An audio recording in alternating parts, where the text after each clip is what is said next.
walking you through on how to prepare for your job search and the importance of networking when it comes to finding a position or job.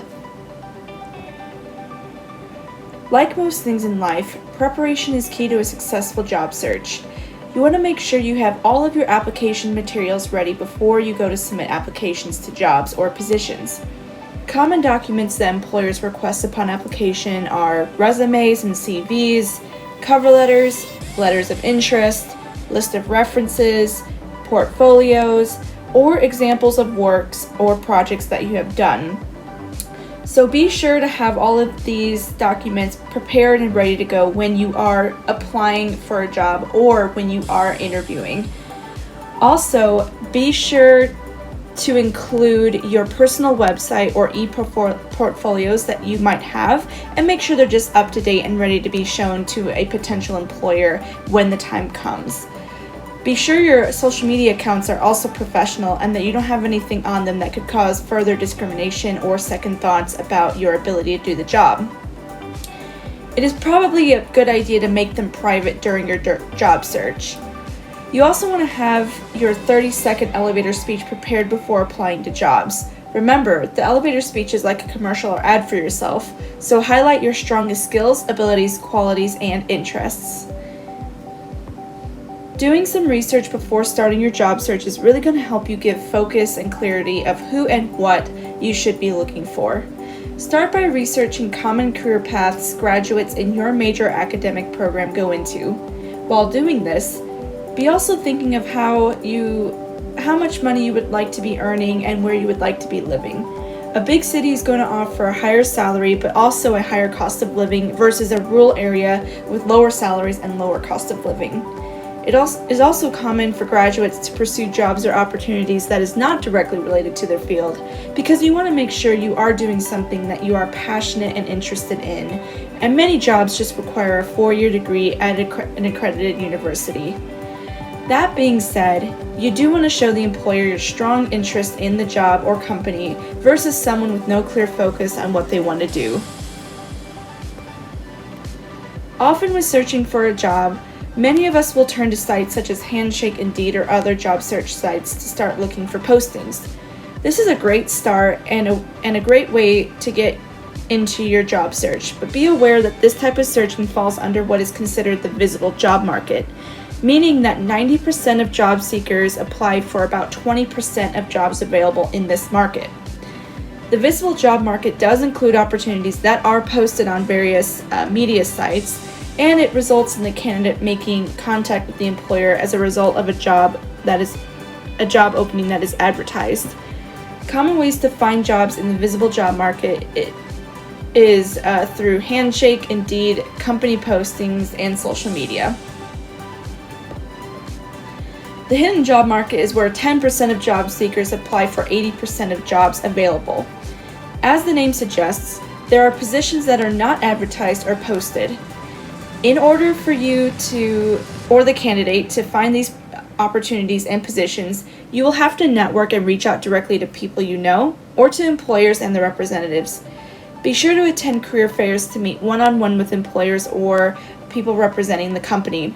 And again, above all else, be sure to use your network as much as possible. In the last slide, we went over the importance of networking, but what exactly is it? Networking is the art of building mutually beneficial professional relationships and alliances. Think of it as a two-way street where you give and take professional advice. Some general tips and advice to keep in mind when networking is to speak about your talents, skills, and goals. This will let the individual know that you are serious about your future. Also, don't be afraid to be assertive. Networking means that you're working towards goals. Don't be afraid to promote yourself. You also want to try and curb desperation and start listening. Stress can make you appear pushy and desperate. And don't be afraid to stick with it. Networking can feel like a full-time job. Don't be discouraged if you're not immediately satisfied with the results. It can sometimes take 6 to 12 months to find a full-time position.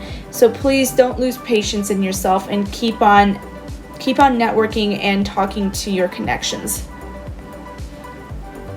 As mentioned before, networking really is your first step when it comes to searching the hidden job market. But who do you network with? Often people will immediately think of employers, coworkers, or other professionals, but you may be surprised at who you can include in your network list. You can include relatives and family and friends, acquaintances and friends, coworkers and former coworkers, neighbors, teachers and professors, previous employers, teammates from athletic sports teams, classmates, church or community groups, people with whom you volunteer, business people, professionals within your desired field, members of professional organizations, and even politicians.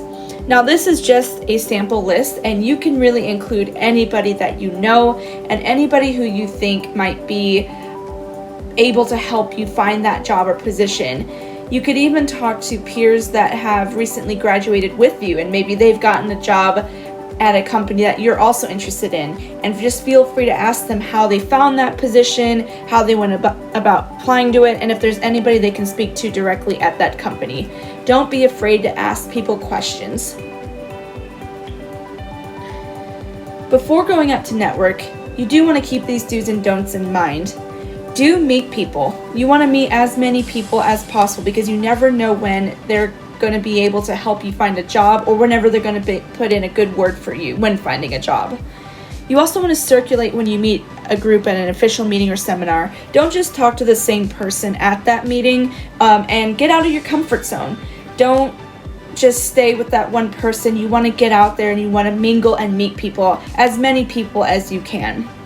You also want to appear likable and approachable. Of course, being personable and personal when communicating with people is going to help them remember you and make a lasting connection.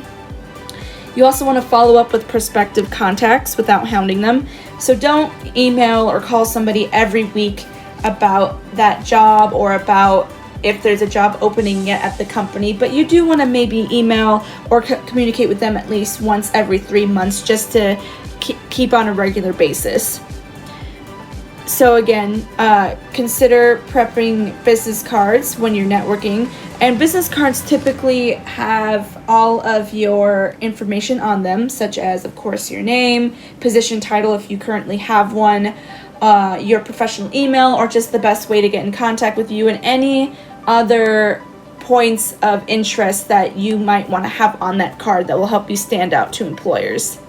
You also want to create a LinkedIn profile, and this is really going to be a good way to reach out and network with your peers, with people you know, with professors, with people at the university, and then even people outside with employers and with companies. And it's just a really good tool for you to start meeting people virtually. There are some don'ts when it comes to networking, and one is to not make presumptions or distinctions while meeting people. You don't want to ever assume anything. You also don't want to ramble or go off on tangents when describing your career objectives. After a short prologue about yourself and your job, think elevator speech. Just get straight to the point and make that conversation as beneficial as possible to you and to that person you're communicating with. Also, don't let an unpleasant encounter get you down. Always be positive, clear, and attentive. There may be times where you do have an unpleasant encounter when connecting with somebody or networking with somebody, but again, don't let that stop you. If anything, just learn from it and go forward with it. The more positive you are, the better it's going to be. If you have any questions or are interested in learning more about professionalism, networking, or preparing for a job search, please contact us at the SAU Career Development Center. We're always happy to help and assist you with your career and professional development. And also, please look for our upcoming videos in the Success Program. Thank you for watching this video. Bye-bye.